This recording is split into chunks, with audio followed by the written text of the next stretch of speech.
吹我心里最想你，吹我心里最愛你，你吹台灣，我吹印尼，愛你點點想多年。有可能你夢想啊，聽咩愛想太多，想你rất難，愛你rất難，日日過日日nhau過。每日每日tan xa ly，希望要日日兩xa hiểu kết果，因為我心真真愛你，最愛概念出現你，愛我心裡無撇雜每字，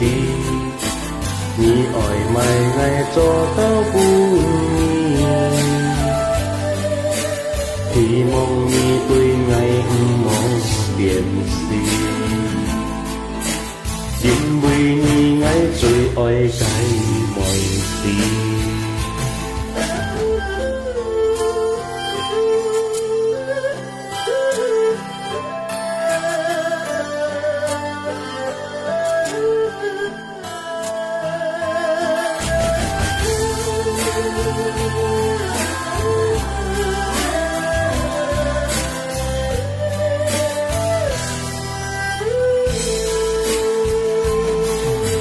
有可能你莫相